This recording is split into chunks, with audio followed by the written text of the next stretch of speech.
हाँ तो बच्चों, स्वागत है आपका अपने चैनल ऑनलाइन क्लासेस पे। जैसा कि बच्चों हमने पहली क्लास में संस्कृत की इंट्रोडक्शन ली थी, सिलेबस के बारे में जाना था और ग्रामर्स के संबंधित कुछ टिप्स दिए थे। तो आज के दूसरे लेक्चर में बच्चों, जैसा कि हमने आपको बताया था कि आज शब्द रूप के बारे में जानेंगे।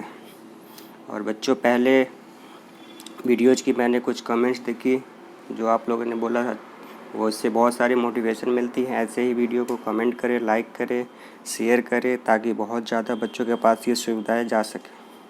तो जैसा कि बताया था बच्चों, आज के इस वीडियो में हम लोग शब्द रूप के बारे में जानेंगे कि शब्द रूप क्या होते हैं, उसे कैसे यूज किया जाता है, उनसे शब्दों को कैसे बनाया जाता है, इन सब के डिटेल नॉलेज के बारे में जानकारी लेंगे। तो बच्चे सबसे पहले आता है शब्द रूप। जैसा कि मैंने कल बताया था कि संस्कृत के सब्जेक्ट में 2400 के ऊपर शब्द रूप है। तो आप सारे शब्द रूप को ऐसे याद नहीं कर सकते, उनको आपको समझना पड़ेगा। और आप हमसे लगातार बने रहे, आप सभी के सभी को तरीके से याद कर सकोगे। तो शब्द रूप जानने से पहले बच्चों, सबसे पहले हम जानेंगे कि शब्द क्या होते हैं। तो शब्द आप सबको पता ही होगा कि दो या दो से अधिक वर्णों के मेल से बने समूह को शब्द कहते हैं। और वैसे शब्द जिसका कोई अर्थ हो, जैसे बच्चों हम लोग कहते हैं कि जल। जल क्या है, कितने वर्णों से बना है? 2। और इसका क्या होता है? उचित अर्थ होता है। तो ये हो गया शब्द हो गया। जैसे और भी कोई वर्ड ले ले बच्चों, जैसे सड़क, ये सब क्या हो गया बच्चों? ये शब्द हो गए। तो अब शब्द के प्रकार तो ऐसे बहुत होते हैं, लेकिन जो प्रकार हमें संस्कृत में पढ़ने हैं, आज हम उसी के बारे में डिस्कस करेंगे। तो संस्कृत के अनुसार शब्दों को 5 प्रकार में डिवाइड किया गया है: संज्ञा, सर्वनाम, विशेषण, क्रिया और अव्यय। जिसमें हमें संज्ञा के बारे में सबसे पहले डिटेलिंग्स में पढ़नी है। और ये इसके अलावा मैं बच्चों बताना चाहता हूँ कि इन सब शब्द में परिवर्तन होते हैं, किन किन आधारों पर परिवर्तन होते हैं उनके बारे में आप जान लें। जैसे संज्ञा, सर्वनाम और विशेषण की बात करें तो इसमें लिंग के अनुसार परिवर्तन होता है। अगर आप किसी संज्ञा शब्द में लिंग चेंज करोगे तो वो शब्द भी चेंज हो जाएगी। इसी तरह कारक के चेंज करने से इन शब्दों में परिवर्तन आते हैं। उसी तरह वचन को चेंज करने में इन तीनों में परिवर्तन आते हैं बच्चों। और क्रिया शब्द में काल, पुरुष और वचन, इन 3 के जरिए से इसमें परिवर्तन आता है। और बच्चों जो अव्यय शब्द होते हैं उनमें कभी भी कोई परिवर्तन नहीं होता है, वो जैसे शब्द रहते हैं वैसे ही हमेशा रहते हैं। लिंग की बात करें बच्चों, तो जैसा कि आप लोग जानते ही होंगे, लिंग 3 प्रकार के होते हैं: पुल्लिंग, स्त्रीलिंग और नपुंसकलिंग। कारक के बारे में भी हम लोग जानेंगे बच्चों अगले लेक्चर में। वचन भी 3 प्रकार के होते हैं बच्चों: एक वचन, द्विवचन और बहुवचन। उसके बाद आता है सबसे पहले बच्चों संज्ञा। तो संज्ञा क्या होता है? तो किसी भी विशेष वस्तु, जाति, इस चीज़ का नाम का जो बोध होता है उसे संज्ञा कहते हैं। ये डेफिनेशन आप लोगों ने बहुत पढ़ रखा होगा 9th क्लास या 5th 6th क्लास में, इसकी डेफिनेशन है। हमें पढ़ना है कि संज्ञा का शब्द रूप में कैसे यूज किया जाता है। तो संज्ञा शब्द के अंत में स्वर अथवा व्यंजन होने के कारण इन्हें पुनः 2 वर्गों में रखा जाता है। ये कौन से वर्ण होते हैं बच्चों? स्वर वर्ण और एक होता है व्यंजन वर्ण। वर्ण तो आप लोगों ने 9th क्लास में पढ़ी होंगे। तो नहीं भी पढ़े तो वर्णों के बारे में भी आपको डिटेलिंग नॉलेज मिलेगी, आप बस बने रहें। तो क्या है बच्चों कि संज्ञा शब्द के अंत में एक स्वर होते हैं अथवा व्यंजन, इन दोनों के होने के कारण इन्हें 2 वर्गों में रखा जाता है। पहला है स्वरांत और दूसरा है व्यंजनांत। स्वरांत को अजंत कहते हैं और व्यंजनांत को हलंत कहते हैं बच्चों। अजंत क्या, एक बार फिर से देख लो बच्चों। तो स्वरांत यानी अजंत, अजंत हो गया बच्चों स्वरांत, मतलब अच जोर अंत।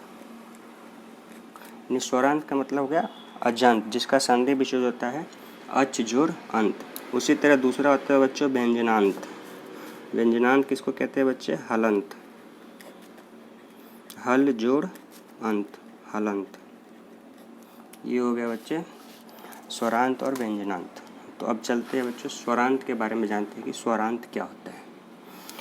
तो स्वरांत अजंत, अच जोड़ अंत।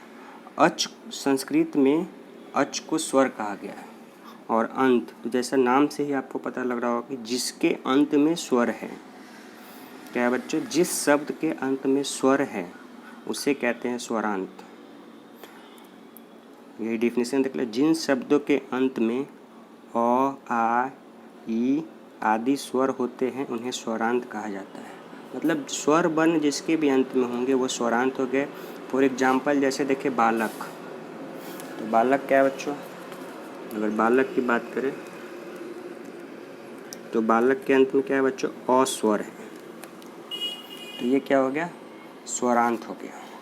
उसी तरह गुरु, नदी, राम, ये सब हो गए बच्चे स्वरांत। अब आगे बढ़ते बच्चे स्वरांत। अब आता है बच्चों स्वरांत का वर्गीकरण। अब पुनः स्वरांत क्या है? जिसके अंत में स्वर हो। अब अलग अलग तरह के स्वर होते हैं तो वर्ण भी, वर्गीकरण भी अलग अलग तरीक़ों से किया जाएगा। अब जैसे बच्चों स्वरांत तो अ स्वर है, आ स्वर है, हर्षी है, दीर्घ ई है, ऊ स्वर है, ऊ स्वर है। तो ये सारे कितने स्वर होते हैं बच्चों? 13। तो इसका भी वर्गीकरण कितने शब्दों में किया जाएगा? 13। अकारांत, आकारांत, ईकारांत, ऐसे करके 13 तरीके से इसका वर्गीकरण किया गया है। अगर आकारांत की बात करें तो जिस स्वर के अंत में आ हो, जैसे बात करें बालिका, बालिका, बालिका क्या है बच्चों? आ स्वर, तो आ अंत में हो गया तो वो हो गया आकारांत।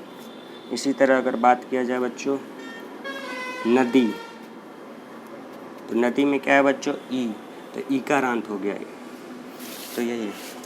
और बच्चों आता है व्यंजनांत। व्यंजनांत हलंत।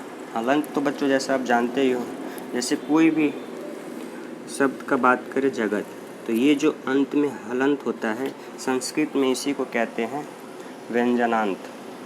हलंत मतलब वर्ड से आप समझ गए होंगे सिंपल, जिस शब्द के अंत में व्यंजन हो उसे कहते हैं व्यंजनांत। इसी तरह इसका भी वर्गीकरण बहुत तरीके से किया जाता है, जितने भी व्यंजनांत हैं।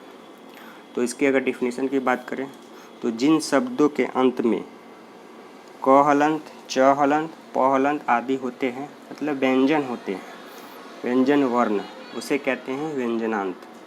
जैसे हो गया जगत, राजन, श्रीमत। पुनः व्यंजनांत का वर्गीकरण की बात करें तो व्यंजनांत का वर्गीकरण क्या हो गया बच्चों? जैसे कि च हलंत है तो चकारांत, ज हलंत है तो जकारांत, प हलंत है तो पकारांत। मतलब जो भी व्यंजन वर्ण अंत में है वही उसका वर्गीकरण का हो गया। अब देखिए कुछ शब्द होते हैं जो अंत में नहीं आते हैं। ये 4 शब्द आप किसी भी शब्द के अंत में नहीं आते हैं, तो इन्हें छोड़कर बाकी सारे का व्यंजनांत होते हैं। लगभग 35 तरीके से व्यंजनांत का वर्गीकरण किया गया है। तो बच्चों क्या क्या देखे आप लोग ने? इसकी शब्द रूप, शब्द क्या है, शब्द के प्रकार कितने हैं, संज्ञा क्या है, स्वरांत और व्यंजनांत क्या होते हैं, ये सब आप लोगों ने बच्चों इस लेक्चर में जाना। अब आगे के लेक्चर में बच्चों हम लोग जानेंगे शब्द रूप से जुड़ी कुछ और भी जानकारी और कुछ एग्जाम्पल्स देखेंगे कि शब्द रूप को कैसे लिखा जाता है। और बच्चों आप लोग से अनुरोध है कि वीडियो को ज़्यादा से ज़्यादा शेयर करें, लाइक और कमेंट करें, ताकि ये वीडियो बहुतों को पास पहुंच सके और सारे बच्चे संस्कृत को अच्छी तरह से समझ सकें। इसलिए आपसे अनुरोध है कि वीडियो को ज़्यादा से ज़्यादा शेयर करें। और आगे के लेक्चर में बच्चों हम शब्द रूप की परिभाषा, शब्द रूप कैसे लिखे जाते हैं, इनके बारे में पढ़ेंगे। आज के वीडियो में बच्चों इतना ही काफ़ी है, तो बने रहिए। आपकी नेक्स्ट वीडियो तुरंत ही आएगी जिसमें शब्द रूप की प्रैक्टिकल नॉलेज के बारे में जानेंगे। ठीक है बच्चों, वीडियो को ज़्यादा से ज़्यादा शेयर करें, लाइक कमेंट करें। थैंक्स।